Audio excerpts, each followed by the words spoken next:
So this video is on buying a used car privately or truck between $3,000 to $6,000 just to get you by for the next little bit.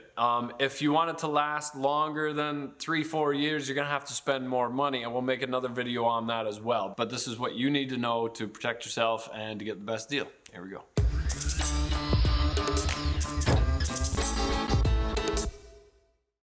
Alright, so we made a video on what to look for when buying a used vehicle. We really want to talk about how to buy a used vehicle. It's a game between you and the person selling the car. And there's a couple things that you really need to do to make sure that you get the best deal that you possibly can. I've had lots of experiences. I generally don't buy new, and Stefan has a collection of used cars as well. I've bought a lot of them.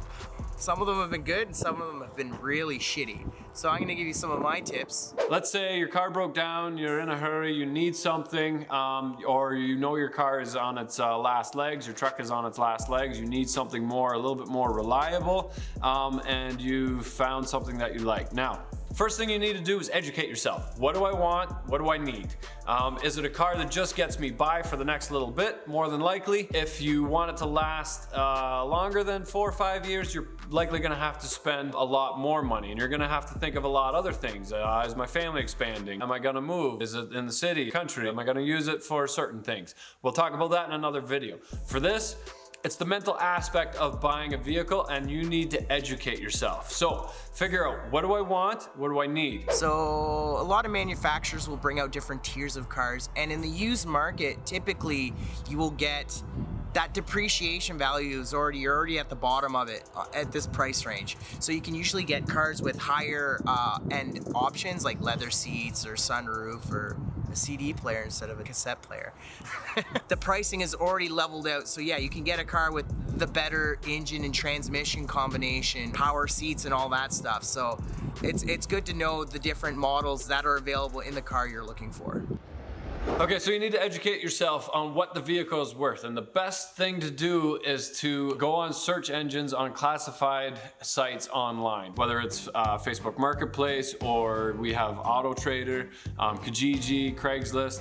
Try to find 2 or 3 that are similar in kilometers or miles and year and price range, and then you'll know whether you're kind of in that ballpark area or not. Find the same make of car within the same couple years and the same mileage on it too, and compare the prices. You have to be reasonable. If it's too good to be true, it more than likely is. If it's too expensive, well, maybe the owner's got high hopes or is trying to take advantage of you. You want to find somewhere in the middle. Now, there's apps for that as well, but the best thing to do is to just search it online and compare.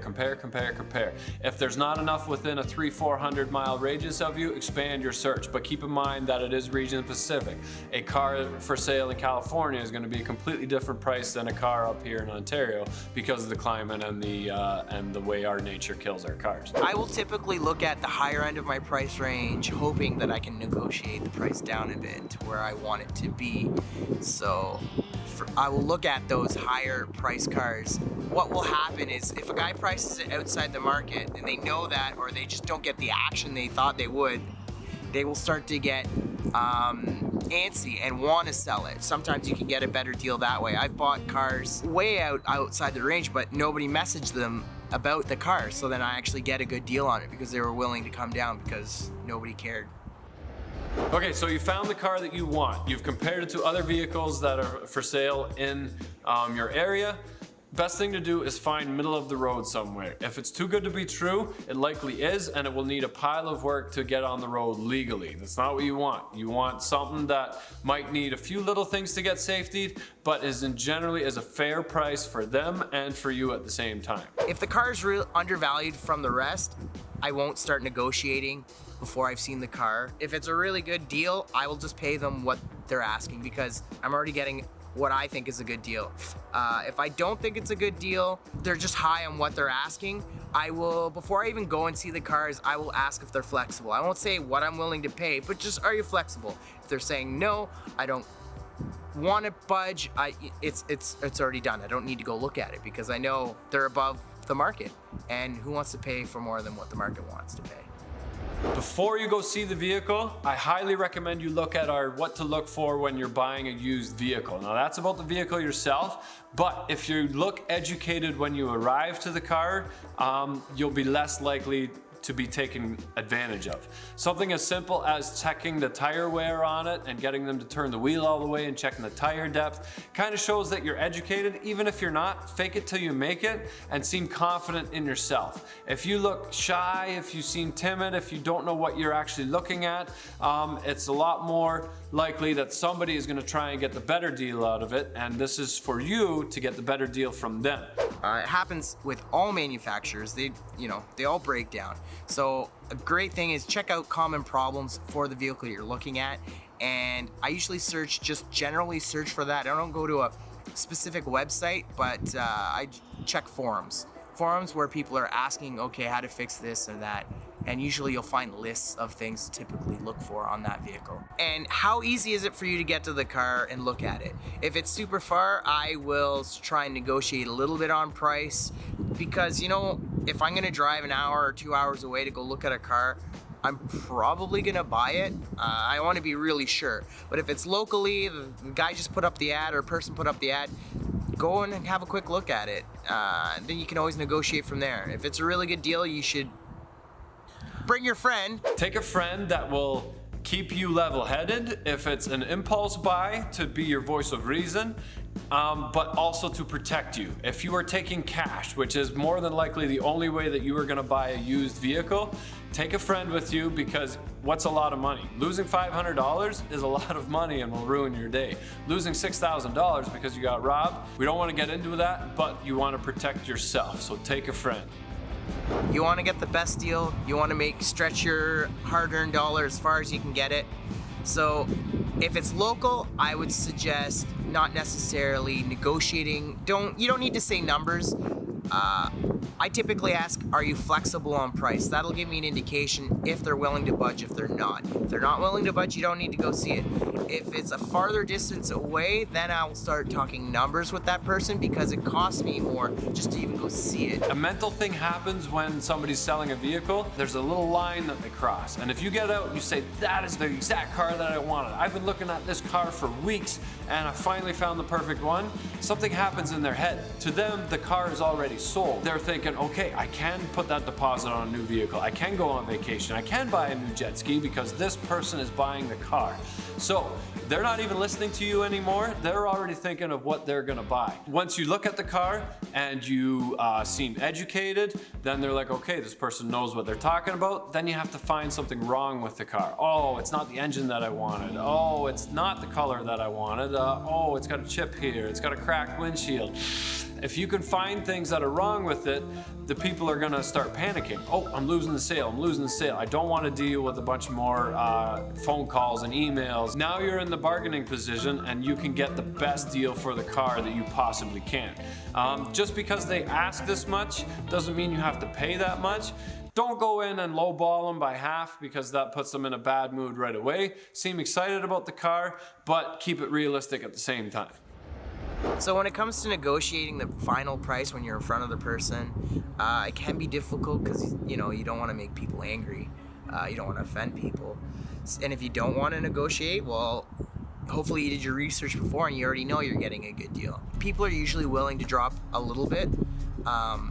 On the lower price stuff, it's harder to get the good deals, like to get $1,000 off the car. It really depends on condition. You just gotta ask. There's no harm in asking, unless they get really angry. The only thing that they have to negotiate is maybe some extras, some winter tires, some spare parts, whatever. But the only thing you have to barter with is cash. Nothing sells a vehicle more than having a handful of cash in front of them. As soon as people see that and they're selling the vehicle, they're sick of wasting their time, they're sick of dealing with people, they just want it sold and they want to see the cash. But protect yourself. Don't put all the cash out there. If he's asking $4,000 for it, don't put $4,000 in your pocket. Oh, I have $4,000. No, put $3,500 in, put $500 in the other pocket. That gives you a little bit of room. Oh, I only have $3,500. Let me see if Gary there has some extra money that I can borrow off him, and maybe we can get to that $3,800 to let that car go. there's very little chance that if you ask them to bring it to a shop that they were gonna do that. And even if they do, if that is a credible source or not. Could be, when we went to go look at the car in Toronto, he says, yeah, my buddy, I'll sell it safety and certified. Well, that meant that if we gave him enough money to buy the car, he would go take it to his mechanic and get a hot safety. That is not a safe car, that is not the right way to do things, and that does not protect you. But you could discuss, hey, if I come down there, is it on the road? Does it have plates on it? Could we drive it to a shop together, throw it on the hoist, or just pay somebody 20, 30 bucks at a local garage? Hey, I'll give you 30 bucks cash right now. Just crawl underneath the car for 15 minutes during your break, or get it into a Jiffy Lube or whatever, and get their opinion on it. Take a look underneath the car. It's still a decent amount of money. $3,000 to $6,000 is nothing to laugh at. You don't want to buy that lemon. I 100% agree. If you're buying a car and you want it to last longer than you think, bring it to someone who knows what they're doing. A shop, I would say a shop. Book it in, book it ahead of time, bring it there, get it on the hoist, get the mechanic to walk underneath it and have a look. It will save you time and time again, because you will look at a car. We can look at this car right now. Come on, look at this. If you go underneath and look at this car, the rockers are gone. You stick your hand up underneath, it's gone. But from the outside in a parking lot later at someone's house, it'll look fine, be like, oh, it runs great. This car was never gonna go back on the road. But that's how you get yourself into hot water, is not thoroughly looking at the vehicle. Okay, so I went to go look at a car for a customer of mine. They wanted something reliable enough for around the summer. They go down south in the winter, and they told me their price range. I found one online, phoned the gentleman up, and he said, I know nothing about the car. I am not mechanically inclined, but my shop looked at it and said that the car was in decent shape. Call that shop, get the number, and get a hold of the guy that looked at the car and get his opinion. You don't want to drive all the way somewhere to go look at a car when the guy is honest and says, I know nothing about the car and it's rotten, the frame is rotten, or it'll never be on the road again. That's what happened to me. I leaned underneath, grabbed a chunk of the floor and said, this car will never be on the road again. Yes, it was your dad's. Yes, it has low miles, but it's not safe. If the people are not willing to give you the garage name, don't go look at the car. The mechanic should be able to spare 30 seconds to a minute of their time just to say, you know what, yes, I looked at it, it does need brakes, it does need an alignment, but the car is physically sound, meaning that it's not completely rotten, has holes in it, and will last you those next couple years. Hopefully that gets you into the vehicle that you want for the price that you want and gets you the life out of the car that you want. If there's something that I forgot, definitely comment down below. Share your horror stories and your success stories. And if there's anything I forgot, we can all educate each other off of our own experiences. Remember, we don't live long enough to make all the mistakes ourselves, so live off of the mistakes of others. Thanks for watching, guys. Definitely check out the what to look for when buying a used vehicle, and keep your eye open for other videos that we're going to be making on buying used vehicles from a dealership and also brand new vehicles. Here we go. Oh, my rubber boots. That is amazing. That's good storage. I've been looking for these rubber boots for so long. I'm really glad we made this video.